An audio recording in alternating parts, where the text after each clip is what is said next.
Hello বন্ধুরা, আজকে তোমাদের সামনে নিয়ে চলে আসলাম আবারও নতুন একটা রেসিপি সয়াবিনের কাটলেট। এখানে দেখতে পেলে সয়াবিন নিয়ে নিলাম, তারপর সেগুলিকে ভিজিয়ে রাখলাম। কিছু সময় ভিজিয়ে রাখার পর এইভাবে জল থেকে জলটা চেপে চেপে তুলে নিলাম। এবার একটা মিক্সার গ্রাইন্ডারের জারে সয়াবিনগুলিকে দিয়ে ভালো করে গ্রাইন্ড করে নেব। সয়াবিনগুলিকে ভালো করে এভাবে গ্রাইন্ড করে নেওয়ার পর গ্যাসে একটা কড়াই বসিয়ে দিলাম। কড়াইটা গরম হওয়ার পর সেখানে তেল দিয়ে দিলাম। তেলটা গরম হয়ে যাওয়ার পর একে একে পেঁয়াজ কুচি, রসুন কুচি, কাঁচা লঙ্কা কুচি এবং আদা কুচি দিয়ে ভালো করে লাল লাল করে ভেজে নেব। কিছুক্ষণ ভাজা ভাজা হয়ে যাওয়ার পর সেখানে আগে থেকে সেদ্ধ করে রাখা আলু দিয়ে দিলাম।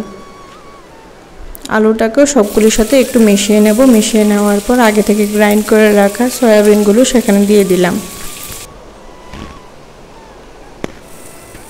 এবার দিয়ে দিলাম নুন, হলুদ গুঁড়ো, লঙ্কার গুঁড়ো। এবার সবগুলোকে একসাথে বেশ ভালো করে মিশিয়ে নেব। কিছুক্ষণ ভাজা ভাজা করে নেব। ভাজা ভাজা করে নেওয়ার পর এভাবে একটা প্লেটে তুলে রাখলাম।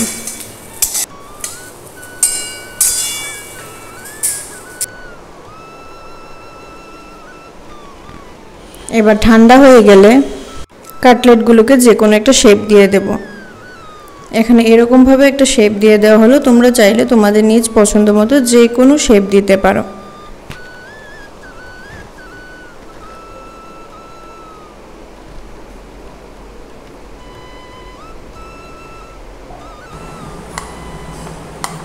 এখানে একটা তৈরি হয়ে গেল। এভাবে বাকি কাটলেটগুলোকে আমি তৈরি করে নেব।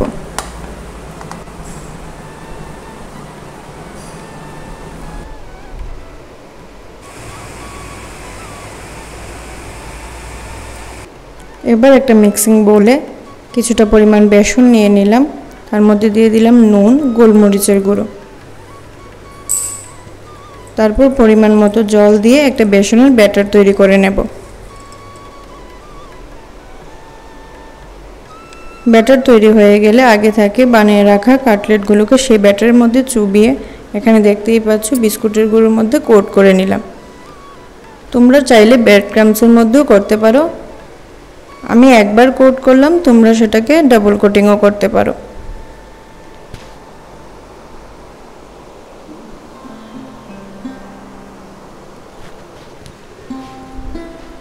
এবার কড়াইতে আবারও দিয়ে দিলাম বেশ খানিকটা তেল। তেলটা গরম হয়ে যাওয়ার পর কাটলেটগুলো ছেড়ে দিচ্ছি সেই গরম তেলে।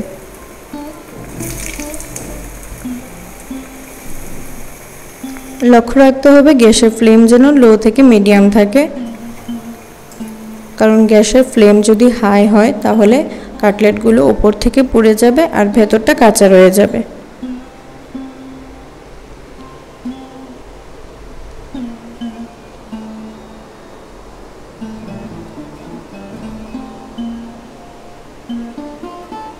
কিছুক্ষণ রাখার পর এভাবে কাটলেটগুলো যখন লাল লাল হয়ে যাবে তখন সেগুলিকে তেল থেকে ছেঁকে আমরা তুলে নেব।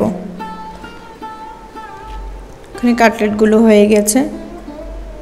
এক এক করে সবগুলোকে তেল থেকে ছেঁকে নিয়ে প্লেটে তুলে রেখে দেব। আমাদের সবগুলো কাটলেট এখানে তৈরি হয়ে গেছে।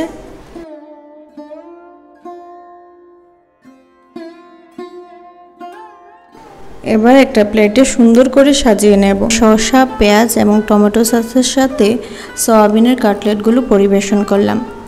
আমার আজকের ভিডিও তোমাদের কেমন লাগলো কমেন্ট করে জানিও।